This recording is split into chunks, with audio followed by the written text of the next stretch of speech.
इस वीडियो में हम लोग डी फार्म फर्स्ट ईयर के सब्जेक्ट फार्मास्यूटिकल इनऑर्गेनिक केमिस्ट्री में एक टॉपिक एंटीडॉट्स है उसके बारे में पढ़ेंगे। एंटीडॉट्स में हमें एक ड्रग भी पढ़ना है, एक कंपाउंड पढ़ना है जिसका नाम है sodium nitrite.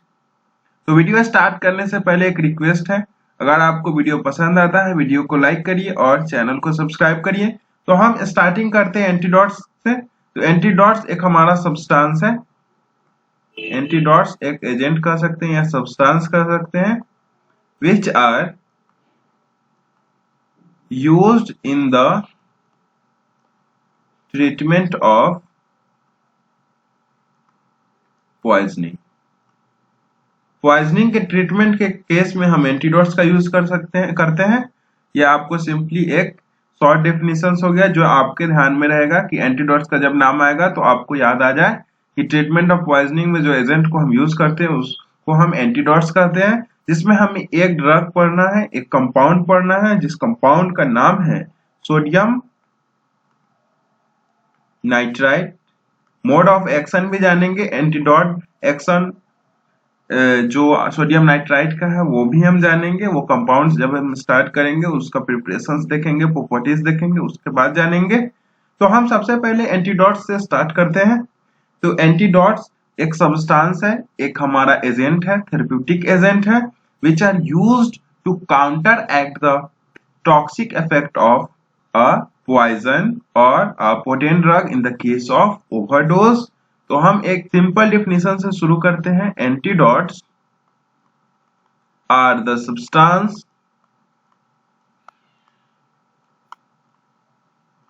antidotes are the substance which react especially with the ingested poison। ये poison substance होगा। poison means the toxic substance, or also react with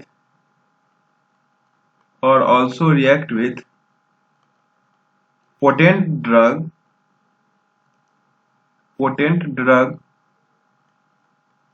in the case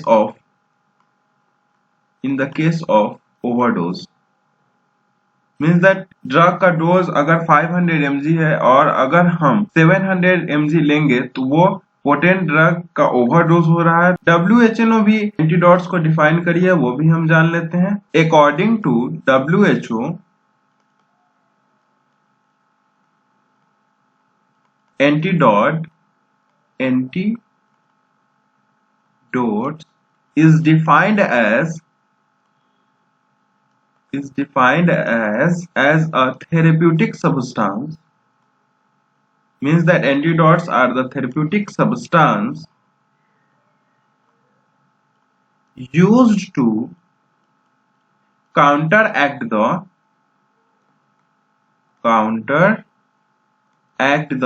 toxic effect of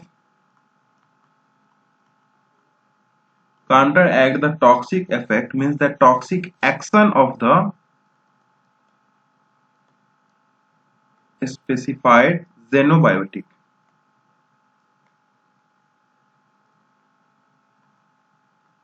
xenobiotic क्या हो सकता है? तो xenobiotics आपका drug हो सकता है ओवरडोज के केस में। ये कोई केमिकल्स हो सकता है, प्लांट कंस्टिट्यूएंट्स हो सकता है, पॉइजन्स हो सकता है जो हमारा बॉडी खुद से प्रोड्यूस नहीं कर रहा है। वो एक हमारा फॉर्जिन कोई भी सब्सटेंस हो सकता है, वो xenobiotic होगा। तो एंटीडॉट्स अकॉर्डिंग टू WHO एक वैसा थेरेप्यूटिक सब्सटेंस है जो टॉक्सिक इफेक्ट ऑफ कोई भी एक हमारा xenobiotic से उसका टॉक्सिक इफेक्ट को काउंटरएक्ट करेगा, उसे हम एंटीडॉट्स कहेंगे। मान लेते हैं कि कोई टॉक्सिसिटी बॉडी में हो रही है, जैसे पॉइजनिंग हो गई, तो फर्स्ट एड जो एक सपोर्टिव थेरेपी है वो भी देनी होगी। उसके बाद ये पता करना होगा कौन सी पॉइजनिंग हुई है, एसिड पॉइजनिंग हो गई है, बेस पॉइजनिंग हो गई है, या फिर कोई भी पोटेंट ड्रग के पॉइजनिंग हो गई, क्या हुई है तो वो पता करना होगा। तो सबसे फर्स्ट है आपका इंपॉर्टेंस है एक सपोर्टिव थेरेपी का। सपोर्टिव थेरेपी देना है विक्टिम को। उसके बाद एक सपोर्टिव थेरेपी देना है। उसके बाद एक करेक्ट एंटीडोट का चूज करना है, वो देना है। जिससे हमारा पेशेंट का सक्सेसफुल सर्वाइवल इजिली हो सकता है। एंटीडॉट्स reduces the overall burden of healthcare system of healthcare service in managing the poisoning cases।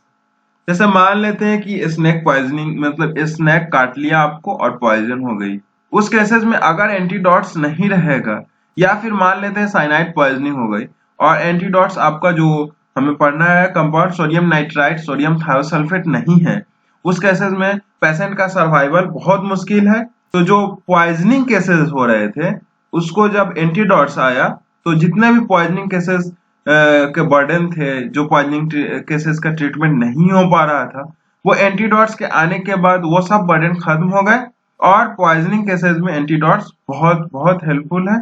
अब हम पॉइजन्स की इतनी बात आ रही है, पॉइजन्स क्या है वो अब जानेंगे हम लोग।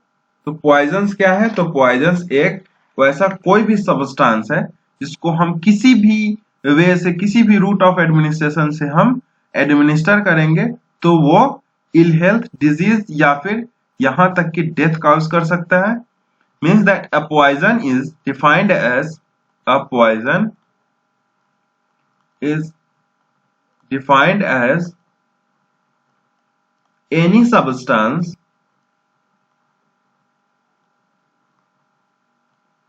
administered in whatever way means any route of administration by mouth,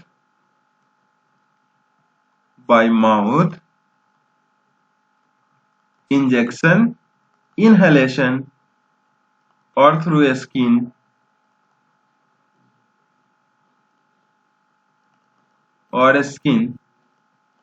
produces ill health, disease or death। अभी हमने देखा कि पोटेंट ड्रग के केस में जो अब ओवरडोज हो रहा था तो पॉइजनिंग हो रही थी, उसको ट्रीट करने के लिए हम एंटीडॉट्स ले रहे थे। तो जो ड्रग पॉइजनिंग का सबसे मेजर काज है वो है सेल्फ मेडिकेशन। ये आप नोट में लिख लेना, self medication is the major cause of drug poisoning. क्योंकि अंदाज पे जब मेडिकेशन ज्यादा होगी तो हेपेटिक सिस्टम पे बहुत ज्यादा असर पड़ेगा। अब हम क्लासिफिकेशन ऑफ पॉइजन थोड़ी जान लेते हैं, उसका क्लासिफिकेशन ऑफ एंटीडॉट्स जानेंगे। क्लासिफिकेशन ऑफ पॉइजनिंग, तो पॉइजनिंग को टू पार्ट में क्लासिफाई किया गया। एक हमारा इंटेंशनल है और जो सेकेंड हमारा है वो नॉन इंटेंशनल है। इंटेंशनल में हमारा क्या है कि खुद से पॉइजनिंग कर लेना, खुद से कोई टॉक्सिक सब्सटेंस जेनोबायोटिक्स ले लेना जिससे खुद को वो हार्म कर सके, टू हार्म ओन सेल्फ। खुद को हार्म कर लेने के लिए जो पॉइजनिंग होगी उसे हम इंटेंशनल पॉइजनिंग कहेंगे। और एक नॉन इंटेंशनल है, वो गलती से हो जाएगा। जैसे हम ड्रग्स सेल्फ मेडिकेशन के एग्जांपल ही लेते हैं, जब ड्रग्स ले रहे हैं हमें पता है कि उससे ठीक हो जाएगा, हम उसका जो टॉक्सिक इफेक्ट है उसको नहीं जान रहे हैं, तो ये हमारा वो पॉइजनिंग हो जाएगी। तो ये हमारा पॉइजनिंग नॉन इंटेंशनल हो जाएगी। Not knowing the toxic effect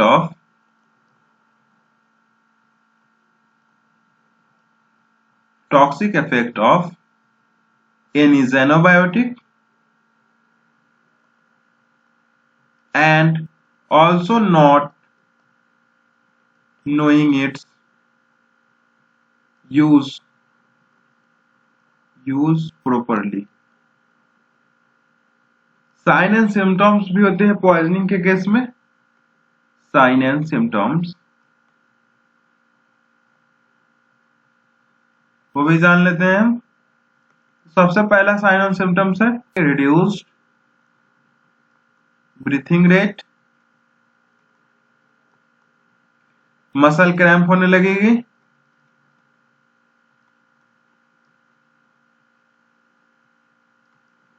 nausea vomiting ये सब काज होगी। Nausea vomiting and diarrhoea. अब पार्शियल कॉन्शियसनेस हो जाएगा।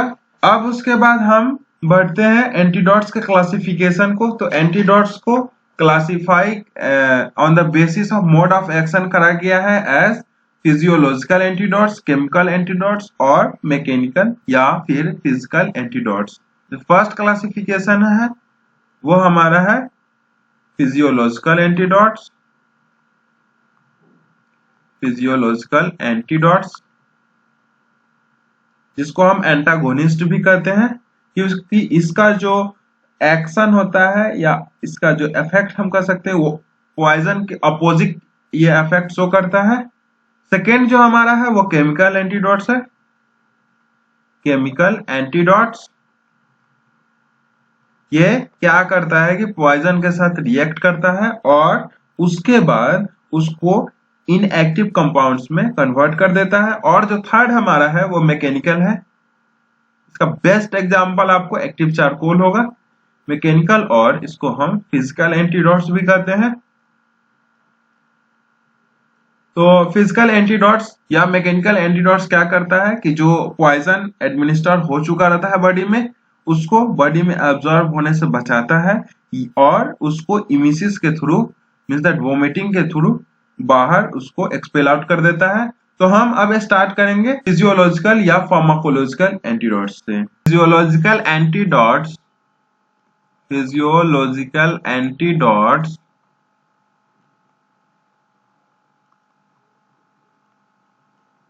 act by producing opposite effect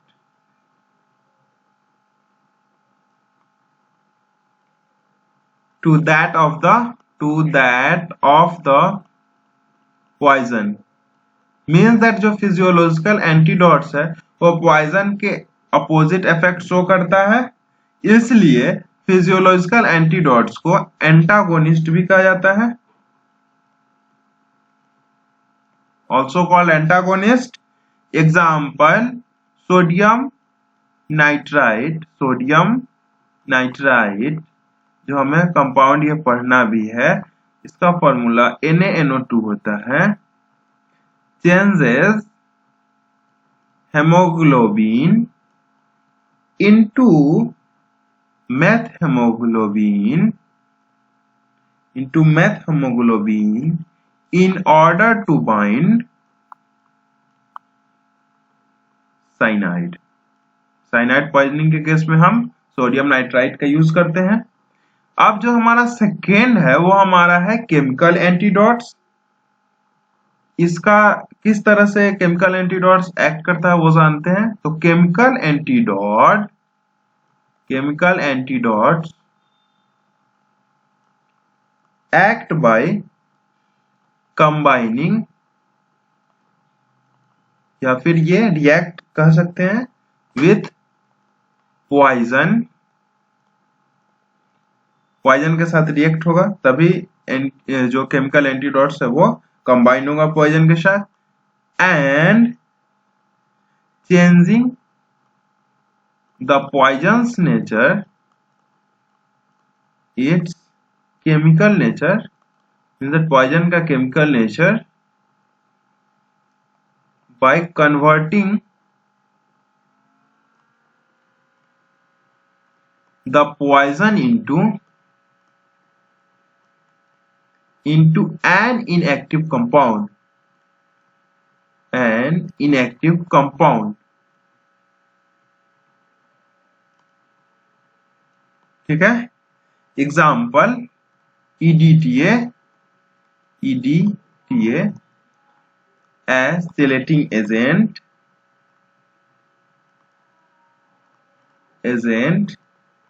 for the heavy metal poisoning. ठीक है, इसके बाद जो थर्ड हमारा है मैकेनिकल एंटीडोट्स. तो मैकेनिकल एंटीडोट्स क्या होता है? तो मैकेनिकल एंटीडोट्स वैसा एंटीडोट्स है जो पॉइजन के एब्जॉर्प्शन को, बॉडी में पॉइजन का जो एब्जॉर्प्शन है उसको प्रिवेंट करता है, या फिर पॉइजन को बॉडी से emesis process means that vomiting process के थ्रू एक्सपेल आउट करता है. Mechanical antidotes act by mechanical antidotes act by preventing the absorption of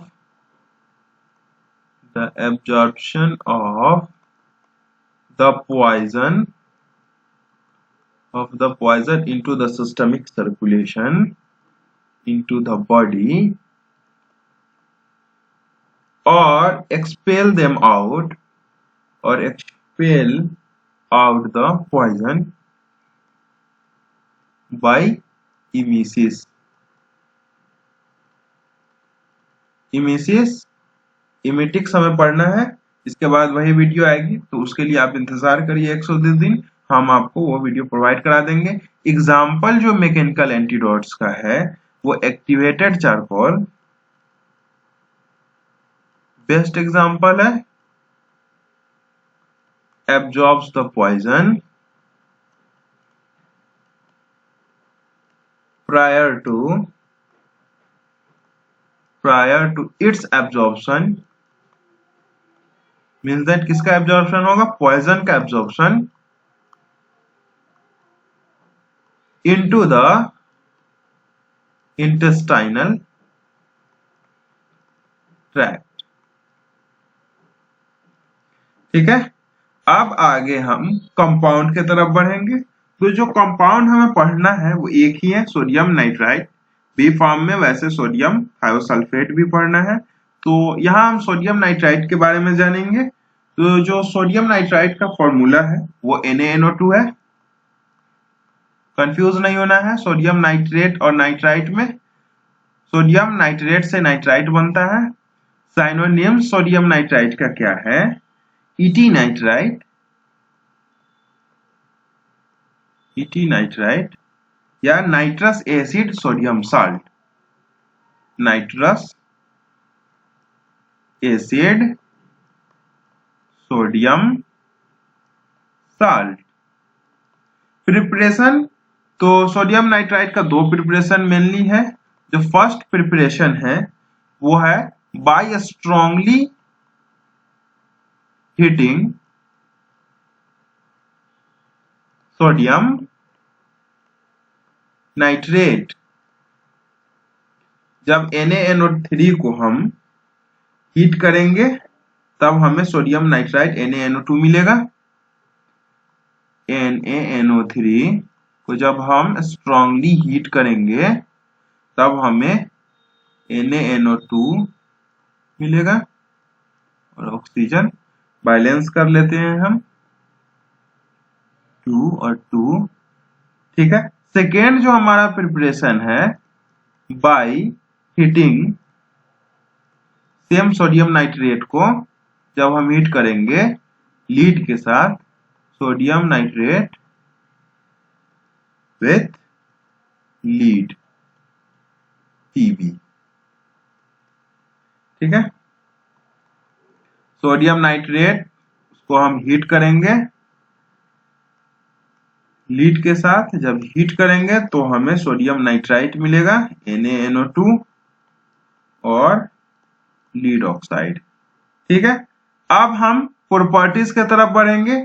sodium nitrite का प्रॉपर्टीज क्या क्या है? तो सबसे फर्स्ट प्रॉपर्टी है सोडियम नाइट्राइट का ये एक क्रिस्टलाइन पाउडर होता है, कलर इसका yellow to white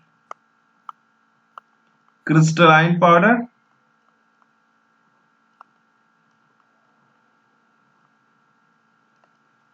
further properties है, ये सॉल्युबिलिटी की अगर हम बात करें सोडियम नाइट्राइट का, तो फ्रीली सॉल्युबल है वाटर और अल्कोहल में, freely soluble in water, as ये साल्ट है इसलिए, and less soluble in alcohol.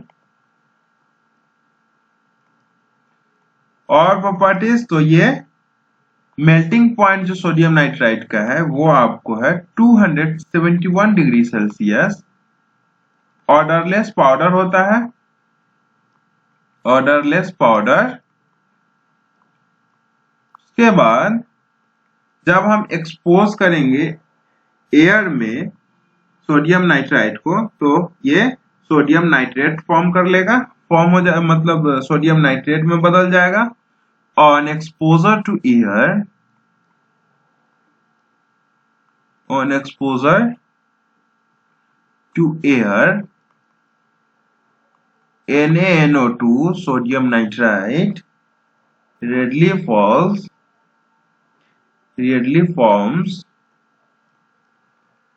sodium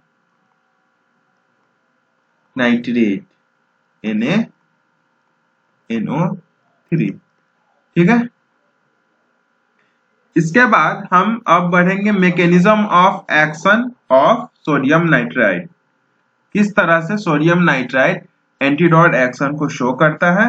तो हम सबसे पहले जानेंगे कि जो सोडियम नाइट्राइट है उसका डोज जो होगा वो इंजेक्शन के फॉर्म में इंजेक्ट करी जाएगी इंट्रावेनस रूट के द्वारा।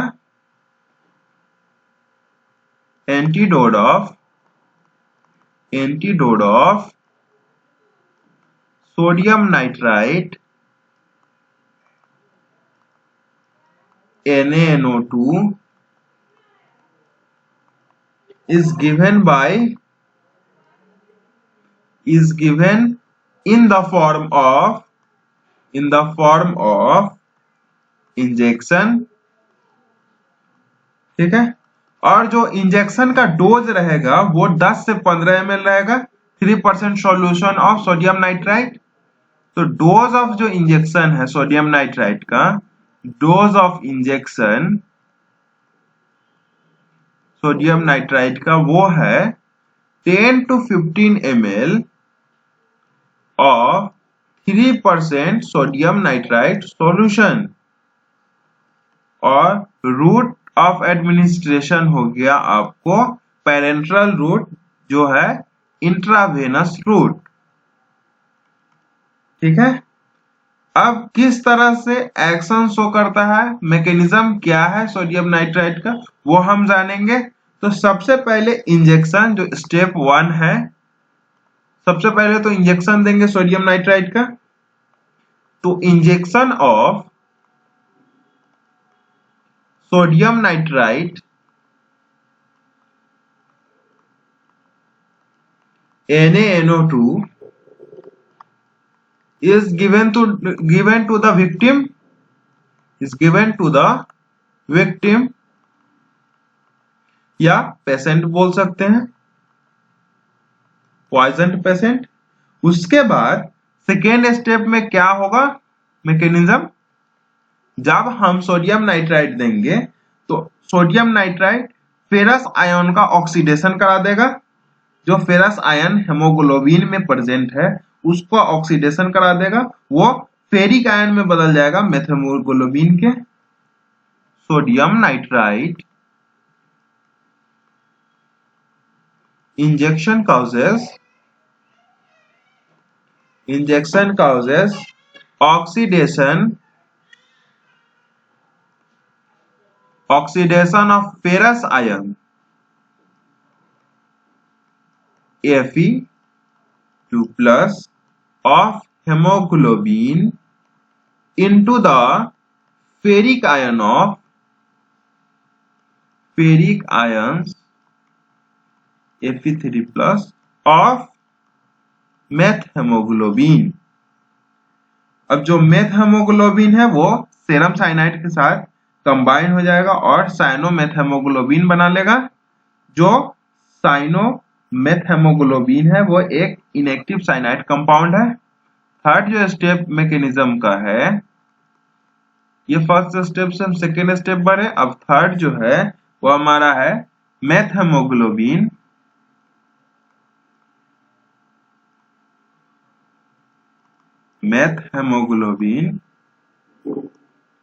combines with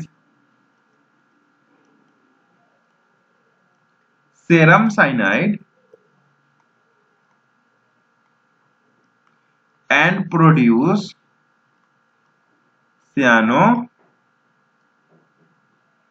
cyano-meth haemoglobin. ठीक है, मेथ हेमोग्लोबिन सेरम साइनाइड के साथ कंबाइन करेगा और साइनो मेथ हेमोग्लोबिन बना लेगा। इसके बाद जो स्टेप है बस यहीं तक था। और फोर्थ स्टेप है, स्टेप 4 है prevent the harmful effect of cyanide poisoning। जब साइनोमेथेमोग्लोबिन जो इनएक्टिव कंपाउंड है फॉर्म हो जाएगा, उसके बाद साइनाइड पॉइजनिंग का जो हार्मफुल इफेक्ट होता है, जो टॉक्सिक इफेक्ट होता है, उससे प्रिवेंट करा देगा आपको सोडियम नाइट्राइट।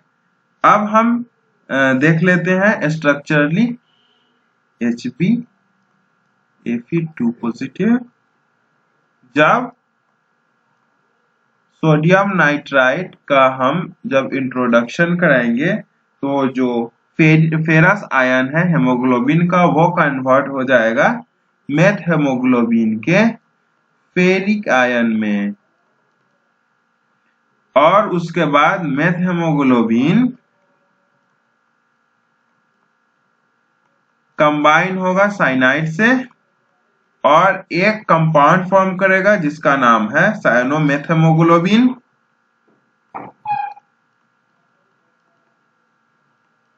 सियानो मेथ हेमोग्लोबिन जो एक हमारा इनएक्टिव साइनाइड कंपाउंड है। जब इनएक्टिव कंपाउंड फॉर्म हो गया एक्टिव कंपाउंड से, तो उसके बाद कोई भी हार्मफुल इफेक्ट नहीं होगा बॉडी में। अब हम यूज जाने सोडियम नाइट्राइट का, तो बेसिकली इसको हम एंटीडॉट्स के अंडर पढ़ रहे थे, तो इसका यूज होगा used as an antidotes in cyanide poisoning.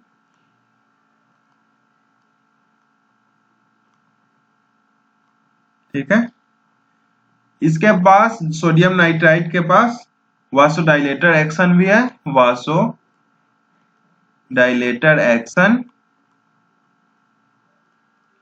क्यों? क्योंकि जो नाइट्राइट आयंस है उसका एक प्रॉपर्टीज है कि वो स्मूथ मसल, ब्लड वेसल के जो स्मूथ मसल है उसको रिलैक्स करता है। As the nitrite ions present in the sodium nitrite relaxes the smooth muscle of the blood vessel। इसके पास एक और प्रॉपर्टीज है, ये एज एंटी रस्ट सॉल्यूशन के तौर पर यूज होता है। एंटी रस्ट सॉल्यूशन, जो सर्जिकल इंस्ट्रूमेंट रहते हैं उसको इसके सोडियम नाइट्राइट के सॉल्यूशन में डुबा दिया जाता है जिससे रस्टिंग का प्रिवेंशन हो सके। Prevent the rusting of surgical instrument.